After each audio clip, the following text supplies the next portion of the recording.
समरकंद बुखारा की खूनी सरगुज़श्त। किस्त नंबर 8। रूसी तुर्कस्तान के मुहाजिर आज़म हाशमी की रुदाद अलम लोग अफरासियाब की तरफ रवां थे। अक्सर के चेहरों से साफ जाहिर था वो मारे बंधे जा रहे हैं। मैं भी उनके साथ हो लिया। अफरासियाब में एक बहुत बड़ा हुजूम था। सुर्ख फौज, पुलिस और कम्युनिस्ट भारी तादाद में जमा थे।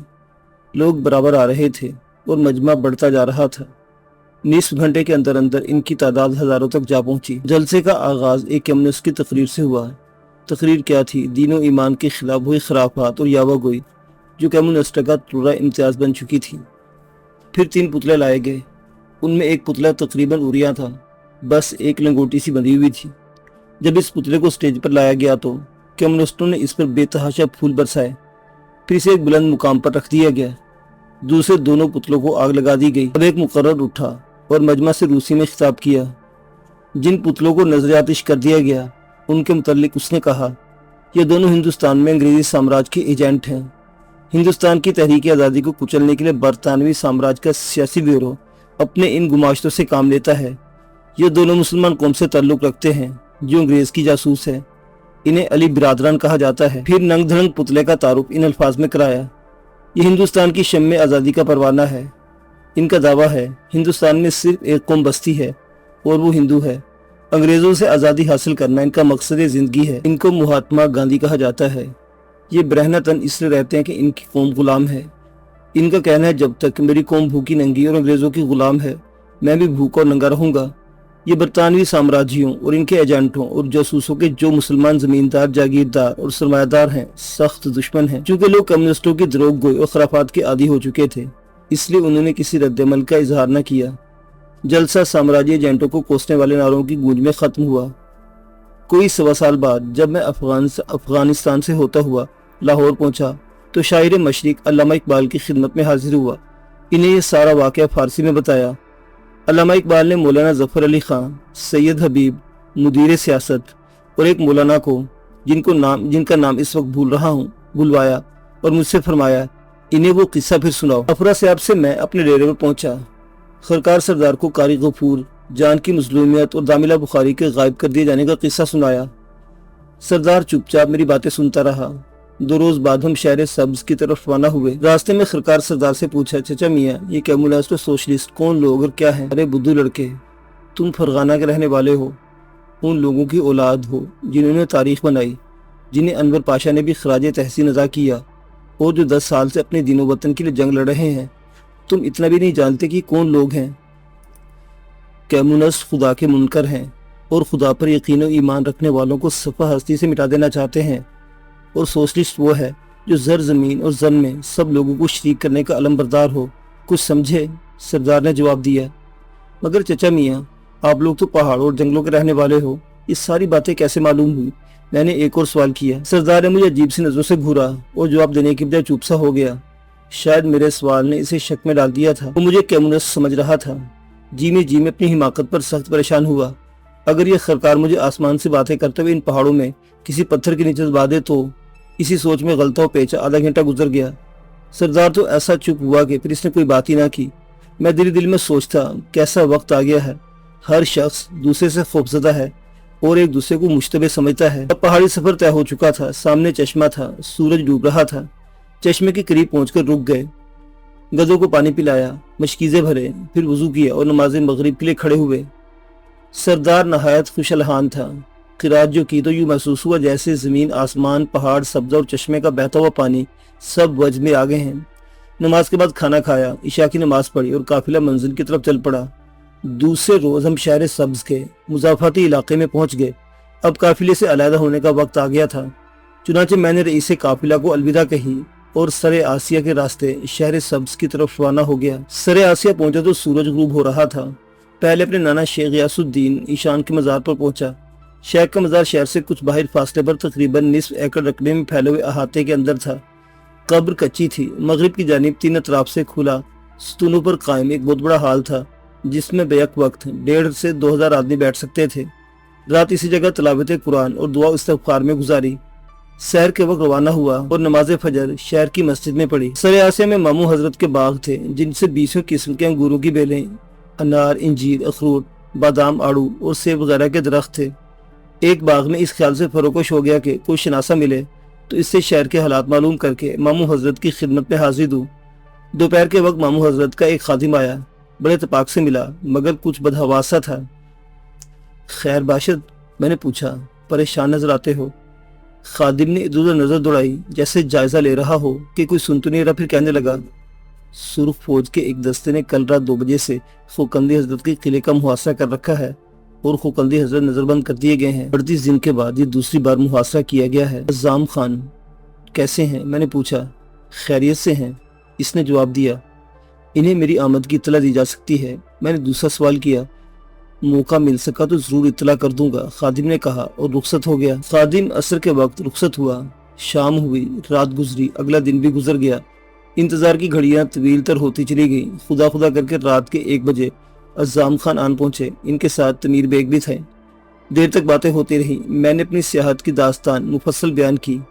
अज़्ज़ाम खान ने बताया, खोकंदी हजरत से कोई शख्स नहीं मिल सकता, बड़ा सख्त पहरा बैठा हुआ है। फिर उन्होंने एक दर्दनाक वाक़या बयान किया। आज भी वो वाक़या याद आता है तो रोंगटे खड़े हो जाते हैं। कहने लगे, गुज़श्ता हफ्ते खोकंदी हजरत की खिदमत में समरकंद से एक नहायत काबिल एतमाद आदमी आया। इसने बताया, GPO रूस की खुफिया पुलिस ने स्टालिन के हुक्म से रूस के तुलो अर्ज से तातारी, तुर्कस्तानी, कफकाजी उलमा को बुलवाया और एक महजरनामा उनके सामने रख दिया। उसमें लिखा था, हम हामिलाने दीन का ये ईमान है कि आज से करनों पहले अरब में मोहम्मद पैदा हुए और अपनी कौम की इस्लाह की। अब इस बिगड़ी हुई दुनिया में लेनिन आया, इसने जुल्म से निजात दिलाई। हम ऐलान करते कि मार्कस और लेनिन ने जो कुछ लिखा और कहा अब वही इस्लाम है और मुसलमानों के लिए काबिल अमल। उनसे कहा गया वो इस महजरनामे पर दस्तखत कर दें, लेकिन इन मर्दाने हक ने GPO के हुक्म को पाए हकारत से ठुकरा दिया। किसी एक ने भी कमजोरी न दिखाई। उन्होंने बरमला कहा, चे निस्बत खाकरा ब आलम पाक। मार्कस और लेनिन मादा परस्ती के मारे हुए महज एक आम इंसान थे। इनकी गैर फितरी तालीमात का मोहम्मद रसूलुल्लाह सल्लल्लाहु अलैहि वसल्लम की लाई हुई फितरी इस्लामी तालीमात से क्या ताल्लुक? उलमा के इस जुर्रतमंदाना इनकार पर कैमनस भिंडा गए। न सिर्फ इन्हें बल्कि इनके हम ख्याल सैकड़ों उलमा को रातों रात गिरफ्तार करके साइबेरिया भेज दिया। ईरान में नुमाया हजरात को ट्रकों में लादकर मुसल्लह फौज की निगरानी में ओश के पहाड़ों में पहुंचा दिया। हर शख्स को 1-1 बोरी चूने की और एक फावड़ा दिया। पहले एक आलिम दीन को हुक्म दिया कि 1 फीट चौड़ा, 2 फीट गहरा और 5 फीट लंबा गड़ा खोदो। गड़ा तैयार होगा तो हुक्म हुआ, इसमें उतर जाओ। जो ही वो घड़े में उतरा, इस पर गोलियों की बौछार कर दी गई। वो जख्मी होकर गिर पड़ा। अब दूसरे आलम को, जिसके पास चूने से भरी हुई बोरी और फावड़ा था, हुक्म हुआ, इस बोरी को गड़े में उलट दो। हुक्म की तामील के सिवा और क्या चारा था? जख्मी चिल्ला रहा था। बोरी पलटी जा चुकी थी तो हुक्म हुआ, गड़े को मिट्टी से भर दो। इस तरह उसे जिंदा ही दफन कर दिया गया। इसी तरह हर शख्स ने अपनी कब्र अपने हाथों से खोदी और इसी इंजाम से 2-4 हुआ, यहाँ तक कि 92 अफराद खत्म हो गए। आखिरी शख्स को जख्मी किए बगैर सही सालम जिंदा दफन कर दिया गया। इस शख्स की अभी जिंदगी बाकी थी। सुर्ख पुलिस और फौज के जाने के बाद वो गड़े से निकलने में कामयाब हो गया। छुपते छुपाते काशगर पहुंचा और वहां से हिंदुस्तान। 1935 में वो मुझे दिल्ली में मुझसे मिला और ठीक वही दास्तान बयान की जो समरकंद से आने वाले शख्स ने खोकंदी हजरत से बयान की थी। इन उलमा को जो फौजी लाए थे वो सब के सब रूसी थे या अर्मेनी। दावाश नामी एक अर्मेनी इनका कमांडर था। पूरे दस्ते में सिर्फ एक जवान तातारी था। इस वाक़े से वो बेहद मुतासिर हुआ। मौका पाकर फौज से भाग निकला और से समरकंद पहुंचा और वहां से शहर सब खोकंदी हजरत को सारी दास्तान सुनाकर अफगानिस्तान की तरफ चला गया। अमीर बेग ने मजीद हालात बताए। उसने कहा, महीने सवा महीने से शहर सब्ज, किताब और गदार पर मुसीबत टूट पड़ी है। सैकड़ों अफराद जिनमें उलमा और अयाने मिल्लत की अक्सरियत थी गायब कर दिए गए हैं। शहर सब्ज और गांव-गांव में खुफिया पुलिस का जबरदस्त जाल बिछ चुका है। कल से शहर सब्ज के रेलवे स्टेशन पर खुफिया पुलिस की गुमाश्तों का पहरा बिठा दिया गया है। तोराज़ादे, अब आपका क्या इरादा है? तमीर बेग ने दरियाफ्त किया। एक बार तो शहर सब्ज देखना चाहता हूँ, मैंने जवाब दिया। उज़्ज़ाम खान और तमीर बेग कुछ देर सलाह मशवरा करते रहे। आखिर तय पाया, मैं बागबान के भेस में शहर सब्ज जाऊंगा। मुझे 3 गधे दे दिए गए। इन पर अंगूरों से भरी हुई टोकरियां ला दी और शहर सब्ज की तरफ रवाना हो गया। मेरे साथ मुझसे कुछ बड़ा एक बागबान लड़का भी कर दिया गया। अंगूरों की ये टोकरियां मुझे शहर के 12 दरवाजों में से 4 दरवाजों के करीब दुकानदारों को देना थी। इस तरह शहर सब्ज का एक बड़ा हिस्सा देखने का मौका मिल गया। पूरा शहर फौज की गिरफ्त में नजर आता था। जगह जगह फौजी गश्त करते दिखाई देते थे। سب کے سب روسی تھے۔ کرشی دروازے کی طرف گدوں کو ہانکی لے جا رہا تھا کہ ایک جنرل سٹور والے نے میرا نام لے کر آواز دی۔ میں نے سنی انسنی کر دی۔ اس نے پھر پکارا، میرے خوکندی تورا، یہ کون شخص ہے؟ میں نے دلی دل میں کہا۔ چلتے چلتے رکا، پیچھے مڑ کر دیکھا، دکاندار دکان سے نکل کر سڑک پر آ گیا تھا۔ فوراً پہچان لیا۔ کرشی کے اسٹیشن پر جن 3 روسی جیب کتروں سے بچنے کے لیے ریسٹورانٹ پہنچا تھا، یہ شخص ان میں سے ایک تھا۔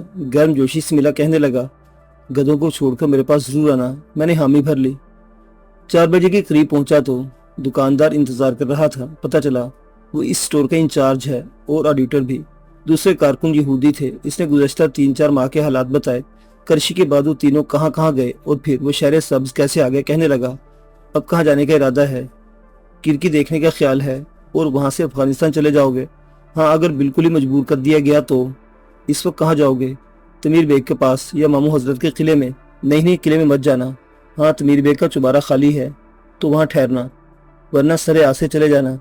قلعے کی طرف رخ بھی نہ کیا تو دھر لیے جاؤ گے۔ اور ہاں، گدے وغیرہ کہاں ہیں؟ میرے ساتھ مالی کا آدمی ہے، وہ لے گیا۔ بہت اچھا کیا۔ گودام کا سامان بے ترتیب چاروں طرف بکھرا پڑا تھا۔ دکاندار کہنے لگا، آؤ ذرا یہ سامان ٹھکانے سے رکھ دے، تھوڑی بہت مزدوری بھی دلوا دوں گا۔ کوئی آدھ گھنٹے میں سامان اپنی جگہ لگا دیا۔ دکاندار نے مجھے 500 روبل کا بل دیا، جو میں نے گودام کے یہودی منشی سے وصول کر لیا۔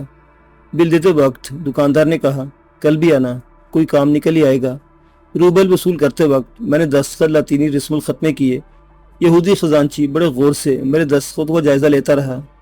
شام کے قریب مدرسہ مالک ازدر پہنچا۔ وہ ماتم کدہ بنا ہوا تھا۔ طالب علم اور مدرسین وغیرہ چپ چاپ تھے، چہرے غم و علم میں ستے ہوئے تھے۔ پتہ چلا مدرسے کے 2 ممتاز عالم دین اور فاضل اساتذہ کو تقریباً 20 دن ہوئے جی پی او کے آدمی پکڑ کر لے گئے تھے۔ آج تک پتہ نہیں چل سکا کہ وہ کہاں ہے اور زندہ بھی ہے یا نہیں۔ اسی غم و علم کی فضا میں نماز مغرب ادا کی۔ نماز میں صرف چند آدمی شریک ہوئے، اکثر نے اپنے حجروں میں پڑھی۔ رات سایہ گستر ہو چکی تھی۔ میں سخت پریشان تھا کہ کہاں جاؤں۔ مدرسے اور مسجد میں تو کسی اجنبی کو ٹھہرانے کی سخت ممانعت تھی۔ ابھی حیران و پریشان سوچ رہا تھا کہ تمیر بیگ آتے نظر آئے۔ باغبانوں سے کپڑے پہن رکھے تھے، میرے پاس سے چپ چاپ گزر گئے۔ مزار پر پہنچے، دعائے مغفرت مانگی اور پانی پی کر اس طرح خاموشی سے چلے گئے۔ میری طرف نگاہ اٹھا کر بھی نہ دیکھا۔ میں سمجھ گیا صورتحال سنگین ہے اور وہ مجھے لینے آئے ہیں۔ چنانچہ میں ان کے پیچھے پیچھے ہو لیا، اس طرح کسی کو شبہ تک نہ ہو کہ میں ان کے ساتھ جا رہا ہوں۔ ان کی دکان تقریباً 2 فرلانگ کے فاصلے پر تھی۔ وہ تو دکان کے اندر چلے گئے اور میں آگے نکل گیا۔ کچھ فاصلہ طے کرنے کے بعد پیچھے مڑ کر دیکھا تو 2 آدمی باتیں کرتے چلے آ رہے تھے۔ میں نے اپنی رفتار کم کر دی تاکہ وہ دونوں آگے نکل جائیں۔ تقریباً 200 قدم کے فاصلے پر دونوں ایک مکان میں داخل ہو گئے۔ میں تیزی سے واپس ہوا اور تمیر بیگ کی دکان پر پہنچا۔ وہ چوبارے سے جھانک رہے تھے۔ فوراً نیچے آئے، دروازہ کھولا اور اوپر لے گئے۔ دن بھر کی رودات سنی۔ پتہ چلا اس دکاندار کا نام تگری کل ہے۔ پوچھا، انہوں نے کوئی نئی بات بتائی؟ نہیں، میں نے جواب دیا۔ نئی بات یہ ہے کہ خوکندی حضرت کو سائبیریا بھیجا جا رہا ہے، مگر سارے شہر نے احتجاج کیا۔ شہر کے 4 کمیونسٹ سرغنوں کے نام خطوط کا تاندہ بند گیا۔ اگر خوکندی حضرت کو ضرر پہنچانے کی جسارت کی گئی تو ہم میں سے ایک ایک جوڑ کا بدلہ کمیونسٹوں سے لیں گے۔ چنانچہ شہری سویٹ کا اجلاس ہوا اور اس صورتحال پر غور کرنے کے بعد مندرجہ ذیل قرارداد منظور کی گئی۔ خوکندی حضرت بے شک روحانی ہے، لیکن وہ عوامی آدمی ہے۔ ان کی زندگی عوام کی خدمت میں گزری ہے، لہٰذا انہیں ان کے حال پر چھوڑا جاتا ہے۔ یہ قرارداد پورے شہر میں ڈونڈی پٹوا کر نشر کی گئی۔ اس طرح عوام میں پھیلے اضطراب کو رفع کیا گیا، مگر یہ پسپائی محض عارضی ہے۔ شہر میں خفیہ پولیس کی تعداد میں اضافہ کر دیا گیا ہے۔ حضرت کے قلعے کے چاروں طرف سفید پوش پولیس نگرانی کر رہی ہے۔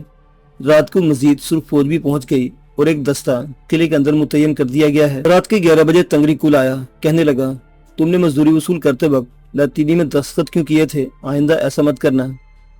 پتہ چلا جب میں نے 5 روبل وصول کر کے چلا آیا تو یہودی خزانچی نے تگری کل سے کہا، یہ لڑکا کہاں کا رہنے والا ہے؟ یہاں کا تو نظر نہیں آتا۔ یہاں کس کے پاس آیا ہے؟ کوئی آدھی رات تک ملک کی صورتحال پر گفتگو ہوتی رہی۔ سوشلسٹ ابتداد کی گرفت روز بروز سختر ہوتی جا رہی تھی۔ کرشی، غزار، کتاب، سر آشیاں اور شہر سبز، ہر جگہ لوگ راتوں رات غائب ہو رہے تھے۔ معلوم ہوتا تھا کہ کمیونسٹ اس علاقے میں مسلمانوں کی دینی اور اجتماعی زندگی پر آخری بھرپور وار کرنے والے ہیں۔ پھر میرا مسئلہ زیر بحث آیا۔ بالآخر فیصلہ ہوا کہ مجھے افغانستان چلے جانا چاہیے، وہاں حالات نارمل ہیں۔ افغانستان میں پناہ مل جائے تو ٹھیک، ورنہ ہندوستان کی راہ لوں۔